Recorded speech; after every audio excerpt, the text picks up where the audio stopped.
అందరికీ నమస్తే. Welcome to Swapna vlog 999. Hi friends, అందరూ బాగున్నారా? నేను కూడా చాలా బాగున్నాను. చాలా డేస్ అయింది వీడియోస్ పెట్టి.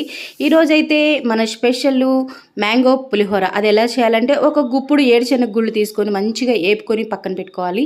ఆ తర్వాత కొన్ని తాలింపు దినుసులు, ఎండుమిరపకాయలు, పచ్చిమిరపకాయలు కూడా వేసుకొని మంచిగా ఏపుకొని, కొంచెం కరివేపాకు, కొంచెం కొత్తిమీర వేసుకొని, లాస్ట్లో కొంచెం ఇంగువ కూడా వేసుకుంటే చాలా అంటే చాలా బాగుంటుంది ఆ ఫ్లేవరు. తర్వాత కొంచెం పసుపు వేసుకొని ఆ పచ్చి వాసన అంతా పోయేలాగా మనం చూసుకొని, తర్వాత ముందుగానే తరిగి పెట్టుకున్న పచ్చి మామిడికాయ తురుమునైతే వేసేసి అలా అలా తిప్పి ఆ పచ్చి వాసన పోయేలాగా తీసి పక్కన పెట్టేసుకుంటే, ముందుగానే ప్రిపేర్ చేసుకున్నాను వేడి వేడి అన్నాన్ని నేనైతే ఈరోజు. చాలా అంటే చాలా బాగుంటుంది. మా పిల్లలు కానీ మా ఇంట్లో కూడా చాలా ఇష్టంగా తింటారు. ఇలా మంచిగా నూనె కొంచెం పైకి వచ్చేలాగా వేపుకున్న తర్వాత మనం ఉడికించుకుని ఉన్న అన్నాన్ని అయితే అందుట్లో వేయాలి. మంచి ఫ్లేవర్ వస్తుంది ఫ్రెండ్స్.